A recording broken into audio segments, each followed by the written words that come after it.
Hey guys, in this training video we want to talk about session 2 of One Life Weekend. In this session we're going to focus on the role of the Bible in Christian growth. How do the scriptures cause Christians and help Christians to grow and mature in their faith? So the main text for this session is 2 Timothy 3, 1 through 17, and the point of the lesson is to help students see that to know truth and to live lives that honor God requires that we know and apply the scriptures to our daily lives. Now, in your opening question, what you're going to try to do is you just want to gauge where your students are in their understanding about the Bible, what they think about it, and the role that it plays in the life of a Christian. So you're just trying to learn about your group here. What do they think? What do they believe about the Bible? And then you're going to kind of walk them through what the scriptures have to say about the scriptures. So this lesson tackles the passage in two halves. It's broken up between verses 1 through 9 and then verses 10 through 17. Now that first half obviously is really important. It's going to establish context for you for the second half of the lesson.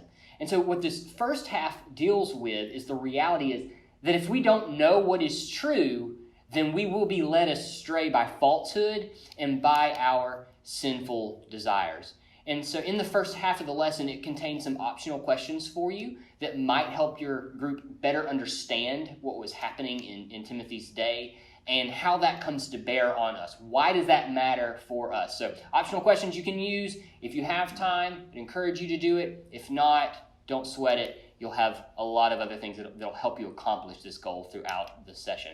Now, the second half of the lesson looks to establish how the scriptures teach us to know and grow in what is true. You're going to consider, where do the scriptures come from? How should we think about the Bible? What role do they play in the life of a Christian?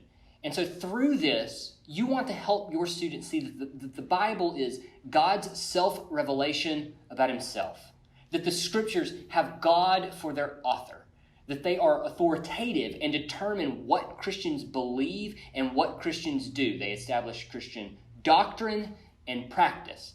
They also help us identify sin and give us instruction in correcting our sin, in rooting sin out of our lives.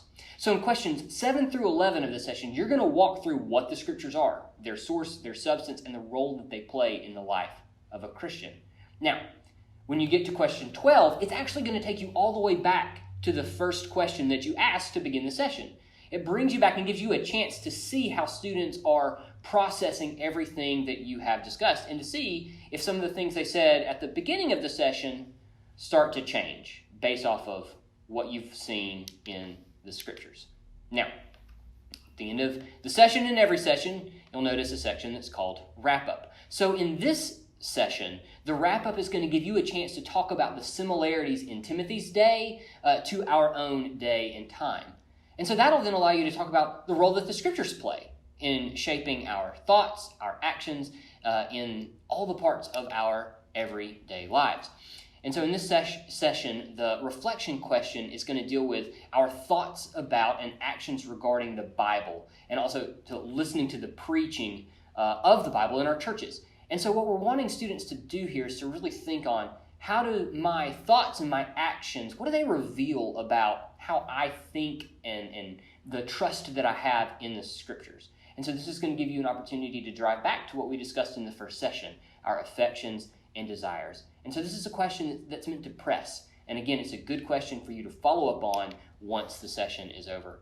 Thanks. We're praying for you as you engage students with the good news of Jesus Christ.